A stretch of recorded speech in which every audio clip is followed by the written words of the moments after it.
rights. We stand up for equity and equality in communities of color. We stand up for immigrants, union workers, and we stand for matters concerning environmental justice. We stand against the violence and exploitation of any and every vulnerable and marginalized population. We stand for justice, and when we stand up, we show up and we speak up. Good evening. My name is Rev Leslye Dwight, and I'm the Minister of Social Justice at Community of Hope AME Church. I want to first bring you greetings on behalf of our pastor, Reverend Tony Lee, as we welcome you to another episode in the Hope Activism Insitute's training. This is part 2 in a series that we're calling Power to the People. Last week, we honored Dr. Martin Luther King and all that he did to promote equity and justice in a nonviolent manner throughout our nation. And tonight, we are blessed to be in dialogue with Rev Stephen Green from the Greater Allen AME Cathedral of New York, who's going to walk us through the Dr. King steps for bringing nonviolent social change. He has been one of the nation's youngest and leading human and civil rights activists. He previously served as the National Director of the Youth and College Division of the NAACP, the oldest and the largest grassroots civil rights organization in the nation. He directed more than 30,000 young activists in over 800 youth councils and college chapters across the nation. He just isn't experienced, but he's educated. He's a graduate of Morehouse College and a member of Kappa Alpha Psi Fraternity Incorporated. So if you're tuning in, don't move from that seat, because we're getting ready to go into the inner workings of what it means to do community organizing in such a time as this. We'll be back. All right, so I always like to start this thing with an icebreaker, and you have the privilege of being our guest right before we go into Black History Month. And you know, for us, Black history is every day. It's our experiences every day. So I just wanted to know from you, what is your favorite Black history moment? Sure. I think for me, it is the fact that Claudette Colvin was the precursor to Rosa Parks, who inspired the Montgomery bus boycott. And a lot of times we remember the sainted memory, Rosa Parks, who was a deaconess in the AME Church and a stewardess at that time, I guess. But now, you know, to know that there was a young lady who came before her who inspired this moment of resistance, I think is just something that we often don't highlight when we talk about the importance of Black history and particularly the Montgomery bus boycott. So I want to lift up Claudette Colvin as my Black history moment tonight. That's phenomenal. You know, when I think about my Black history moment, it's personal. A couple of years ago, my big mom, I don't know if those folks out there know about a big mama, but I had a big mama down in Hattiesburg, Mississippi, and her house was made a historic landmark because my family was involved in the civil rights movement. They were a part of the planning of the civil rights movement. And Martin Luther King actually came and sat at my big mom's table, and they did organizing work right there in her kitchen. So I could read the history books, right? But to know that that kind of stuff comes out of your own family and out of the work of everyday people, that's like my most cherished Black history moment. That's all.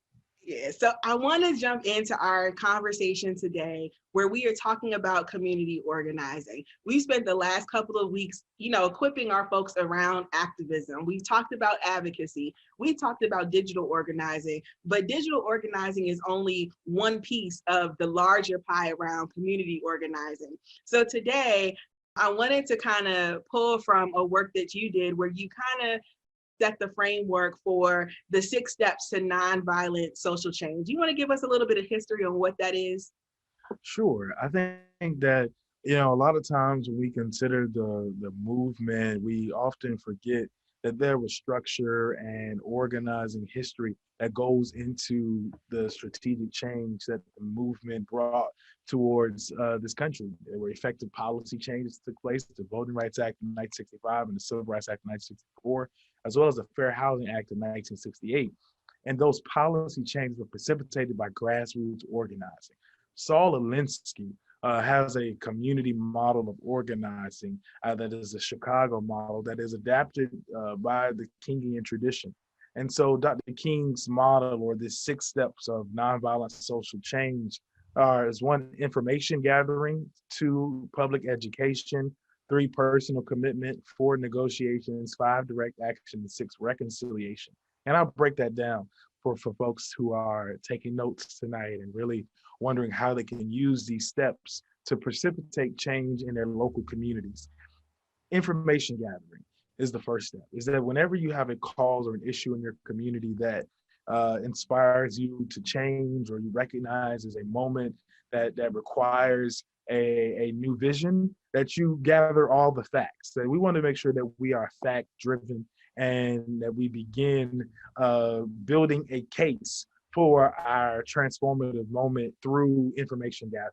I'll use this as an example. As the most recent campaign was this campaign in Kentucky to advocate for Breonna Taylor. And before we went to Kentucky, we made sure we researched all the facts surrounding the case around Breonna Taylor. That means reviewing all the articles, beginning to have conversations with family members, requesting from the Freedom of Information Act the police records, the information regarding the arrest warrants. And so all of that information became public as we began to build a campaign around advancing justice for Breonna Taylor. And so information gathering, and then it doesn't always have to be in a case of police brutality, but even in your local community, if you're dealing with school disparities in your school around suspensions or around other disciplinary infractions, it is to collect the data from your local municipality, from your school district, around these issues. And once you have that information and you've gathered the information, the next step is public education. Well, before you go there, can we go back for a little bit around the gathering the information piece? Because I think it's so important that we frame that properly, just because we have a situation where we have information at our fingertips, right? Sure. And so one of the things that we saw in the election, this last election cycle, is that there was a lot of information coming out everywhere, but then our people in particular were subject to misinformation and disinformation. So how do we make sure that the information that we put our hands on is actually factual information? Sure. One is just by checking where this information comes from, and checking the sources, and ensuring that we are fact checking the sources, you relying on trusted sources and trusted resources and valid voices and trusted voices in the community. So that means, local newspaper is also a good trusted source. Oftentimes, anything with a .org is a little better than .com. Often, and then not just, taking information from Facebook, but really doing the vetting and the due diligence to ensure that information is accurate. Yeah, one of the things that I try to do sometimes is when a newspaper source is citing a source, I try to go to the original source to make sure that they get it right, because sometimes even they don't get it right. And sometimes, depending on your news source, they may want to have their own slant on the situation too. So thank you for that, because I think it's really important that, especially if we're going to, confrontational is the wrong word, but if we are going to challenge something, you always want to make sure that you step out there right and correct, right? So go ahead, you were going on to your next step. Sure, and taking that information that is factual, whether it be from the internet or other personal sources and conversations, and then beginning to build a campaign through public education. And what does that look like? It means perhaps town halls or forums or op-eds or letters to the editor in your local newspaper, but just beginning to build the public consensus around the information that you found to be true.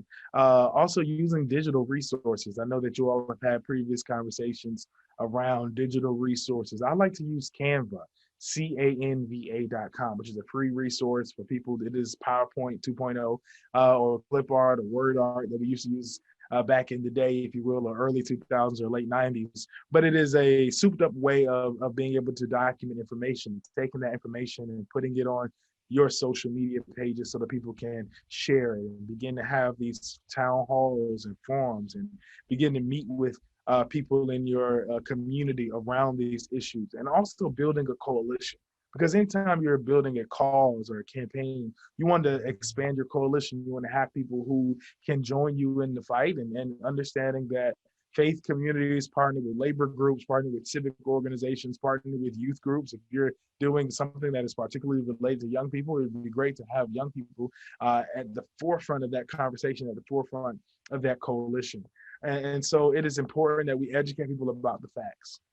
So can you go into a little bit more detail, because you talked, one of the examples you talked about was doing town halls. Can you give an example of like what goes into that? If I'm just an everyday person and I'm trying to build awareness around an issue, what are some of the steps I need to take in order to do a town hall?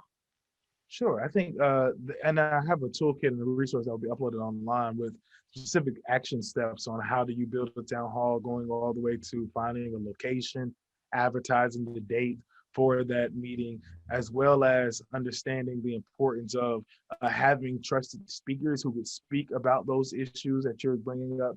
So if you're talking about school policing or school sentencing or around disciplinary infractions, having a member of the school board as one of your panelists, having a parent, having a student, perhaps having a school administrator will just begin to have the variety of conversation that you would need to go into depth about the issue that you're trying to bring up.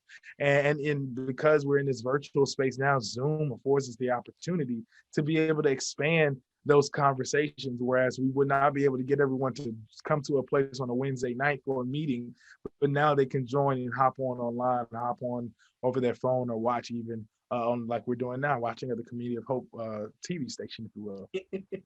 But those are some things that I think that are very helpful. One of the things that we did when we held a town hall that I thought was really helpful, we did one that was in the midst of the government shutdown under the last administration. You might remember that, where the government was shut down for more than 30 days. We were intentional about inviting our elected officials, but we wanted them to listen. And the reason that we did it was because our goal was to educate them on what was happening with our residents in our community. Because when you looked in the media, the trusted sources of information, it wasn't uplifting the voices of the Black community, right? Wow. So you would hear the impact of what was going on with white middle class, right? And maybe the lower income folks that are, within the Caucasian communities, but you weren't hearing the struggles of the Black community. And when I tell you that the power that was in that room, those stories moved people to tears, because in that story, what you weren't hearing in the news was the person that just got excited to, with their new government job, and they just had a baby, but because the government was shut down, now my baby doesn't have healthcare coverage, right? In the dead of winter. We weren't hearing about the fact that, the contractors were still being required to go to work, and in all the solutions to, fund, make sure that government employees were going to get their money back. You weren't hearing about, the contractors who they weren't going to be able to recoup that money. And so I just want to say that, depending on who you want to listen to you matters. And then that defines like your stakeholders when you're trying to put together a town hall type situation. Because I think what we found in that particular situation was that it made for the most impact. It wasn't just a bunch of people coming together to air their grievances, but it really was about an information exchange.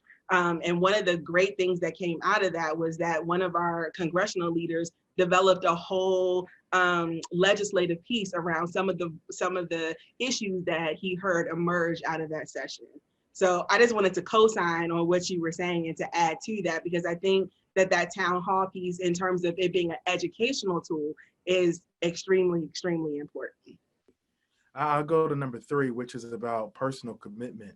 Dr. King, in his teaching, and I guess also in the movement of SCLC, was deeply grounded in spiritual principles and spiritual truths, and recognized that nonviolence requires one to be grounded in the discipline of ahimsa and radical love in action, which is nonviolence, which is Gandhian tradition, if you will, or philosophy of nonviolence, which is about a soul force.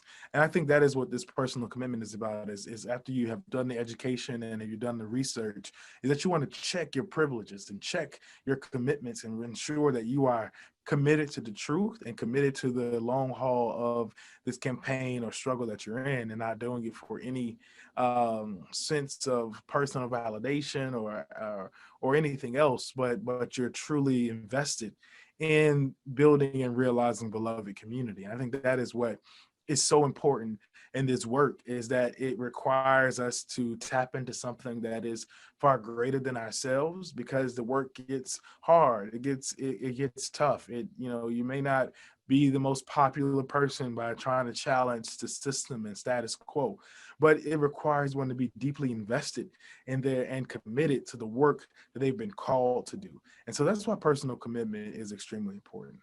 So let me ask you a challenging question, perhaps.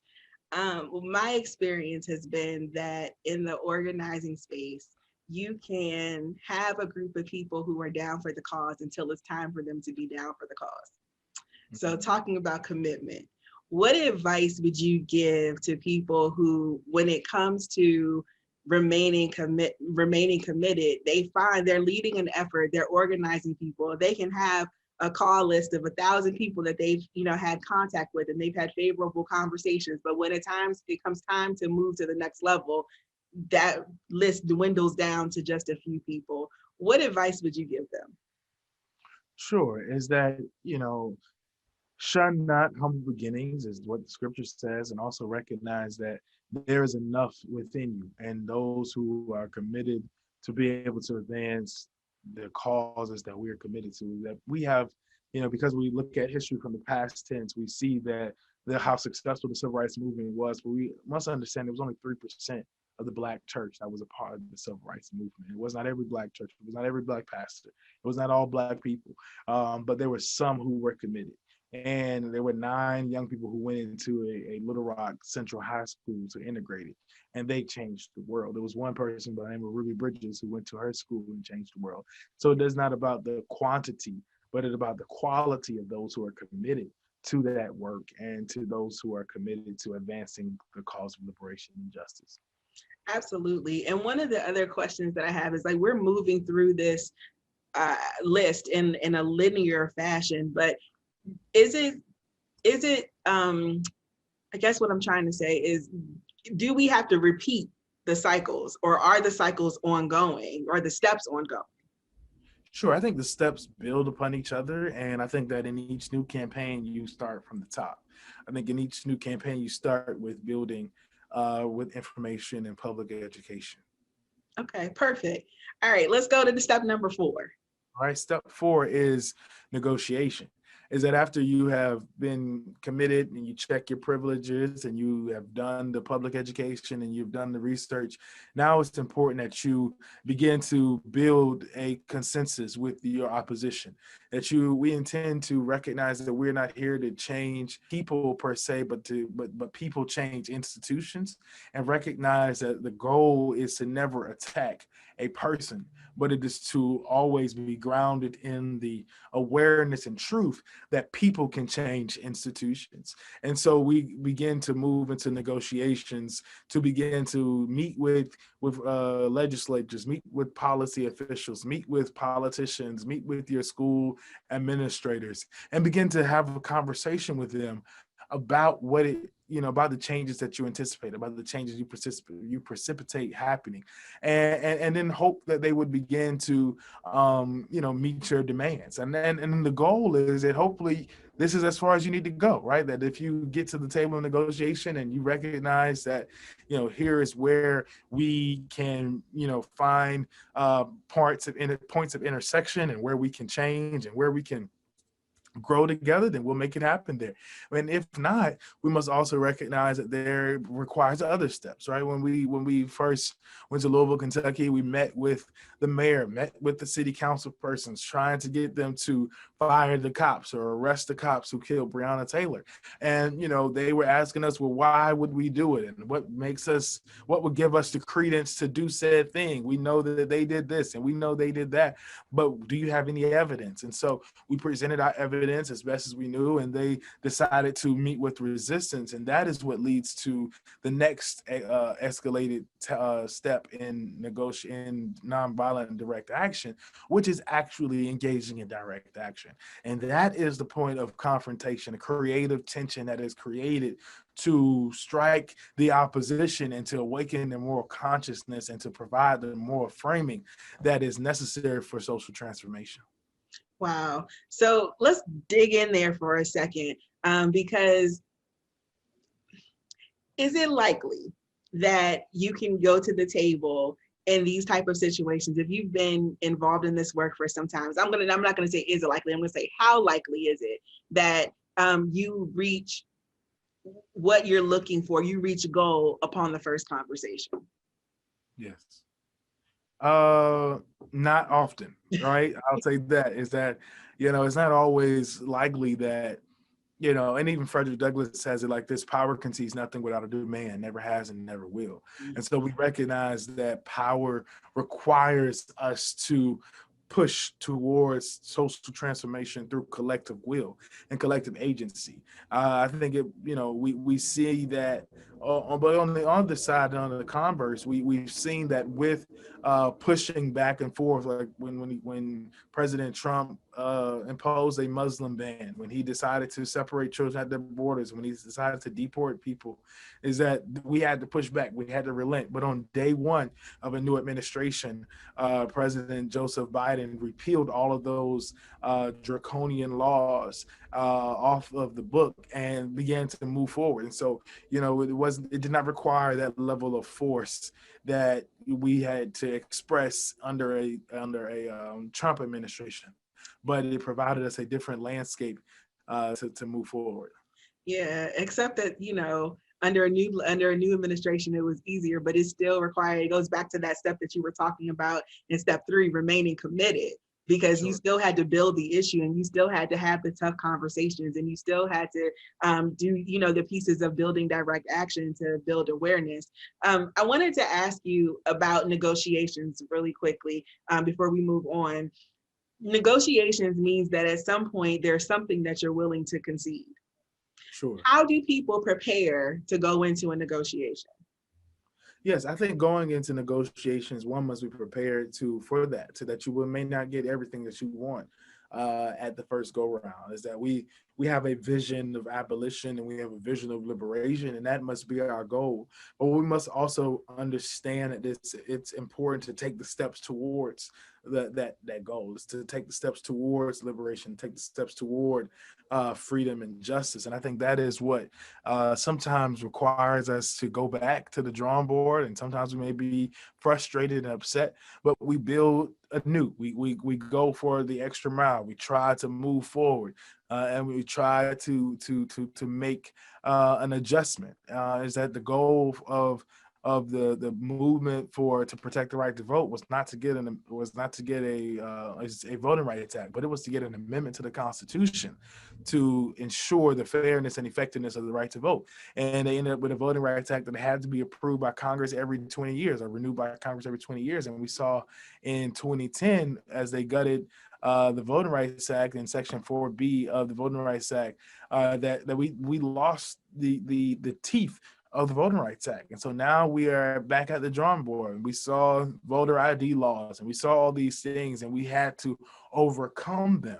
And I think that is what we see in negotiations, that you may not get it all, but some plant, some water, but God gives the increase. Absolutely. And so I want to just, with both negotiation and direct action, are there examples of things that you've specifically been involved in? Can you tell us about a time that with a negotiation that went really well, and then something that didn't go so well, and you actually had to use your steps in the direct action piece? Sure. I can't remember a time where it went really well, per se, but I do know some times where it did not go well. And that was one particularly, I think, around 2015, and during the height of the Flint water crisis, that we sat and met with then Governor Rick Snyder and the mayor of Flint to begin to talk about this switch and change that they made from the state water system to another water system that provided this lead infestation in the pipes. And we met with the mayor, and we met with the governor, and we're not able to receive the answer that we needed for them to, to basically, dismantle those pipes and break them to build anew, only to discover that now in 2020, which is around 2021 rather, than 6 years later, that Rick Snyder has charges and has been indicted for his neglect. And so, it shows that, as Dr. King says, the moral arc of the universe is long, but it does bend towards justice. It may not happen. Change does not happen overnight. And I think that's something that we should always remind those who wish to be engaged in this work. As I've been engaged in this work for up to 10 to 12 years of my life now, just as an organizer, as an activist. And the wins have not been quick. They have not been speedy. They have not been overnight.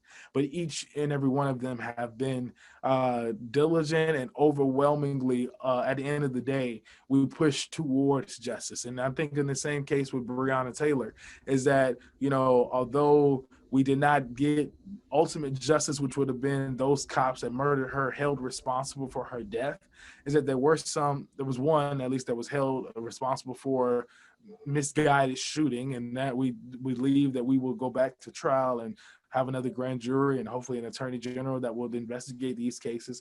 But also on the other side, we recognize that as we continue to press, that there was, the new administration and new police chief and firing of those cops that mismanaged that investigation, and that ultimately ended with the life of Breonna Taylor being taken from us. And I think that is something that we can tangibly point to and tangibly put our hands on, that speaks to the growth, that speaks to the importance of coalition building, to nonviolent direct action, and to continue to apply pressure in community organizing. Absolutely. Thank you for sharing that, because as you were talking, I was thinking about the win, because you're always supposed to begin with the end goal in mind, right? And one of the great things that, if you can call it a great thing, I think it's a great thing, that came out of the Breonna Taylor case and the Ahmaud Arbery case and the George Floyd case, is that it elevated the narrative of police accountability. And so now what you see is, now people who didn't know what a law officer Bill of Rights is, right? Now everybody is clear on, or more people are starting to become aware of what that is and challenging them in their local systems. People are starting to look at their own laws and their own structures of their government, right? So I think the impact of those movements have been far reaching, even beyond that case. And I think if you guys haven't considered that a win, I hope that, that's a piece that you guys carry under your belt, because that national movement is causing, the national conversation to create local change. And so I want to go to our last point. Your last step in this talks about reconciliation. So talk to me about it. Like, what is it, and why should I engage in reconciliation? Yes, I think reconciliation is probably one of the most important steps in this process, is because I think it goes back to what we talked about with personal commitment, and recognizing that we are not opposed to people, but opposed to the institutions that people represent.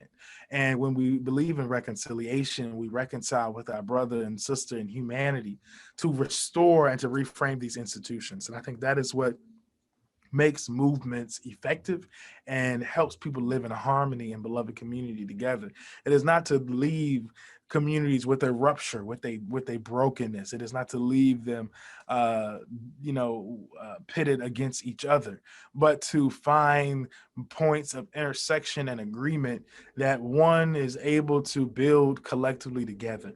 And I think that is what is important with reconciliation, is that at the end of the day, there was a settlement that came with the city of Louisville and the family of Breonna Taylor that seek to meet amends and to atone for the loss of her life, that ended with the city having to pay out one of the largest settlements to a Black woman in this country, up to $12 million. And I think those are just some things that we talk about, of how we reconcile with one another, how we actively begin to build back better in the terms or the words of President Joseph Biden, but recognize the importance of ultimately realizing this harmony that we so speak of. And so that also is just like negotiation, having to recognize that you may not get everything you want in reconciliation, but you begin to offer a bridge and offer a hand to one, to recognize that we are far greater than the instances that has created this necessity for change,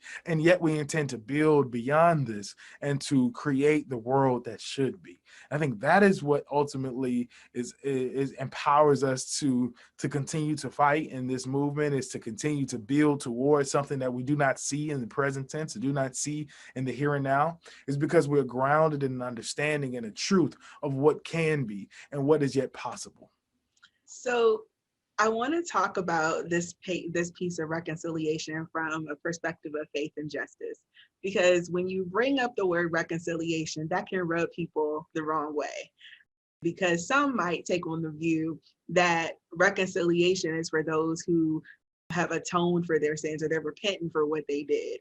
And some might argue that when it comes to certain systems, that they are structured that way by design, and that there are certain people or certain groups that have no intention of changing the system. And so in a situation where someone is charged with paying out a settlement or making some type of concession, is because they're forced to, not because that they're trying to make an amends. What would you say to the people like that?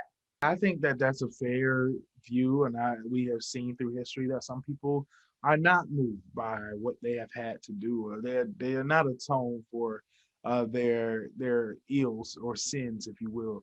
But I think that as people of faith, we are still required to express that level of concern and expression or desire of reconciliation, is that we are grounded in different principles. We are grounded in understanding that faith moves us, and that faith can move even the worst of the worst, right? Because we believe that transformation is possible for everyone, and that we recognize that transformation is possible because the ultimate reality or fruition of a soul is one that has been reconciled to each other, to oneself.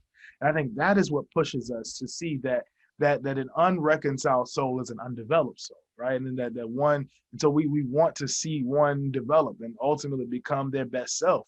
And that when they withhold that process or withhold themselves from ultimately reconciling or moving towards healing, that they're withholding themselves from their own healing that is a part of their own manifestation of their life. And so that is it's a both and. We have to recognize that this is an evolutionary process, and we must understand that as a part of that process, we are constantly evolving and becoming a part of our best selves.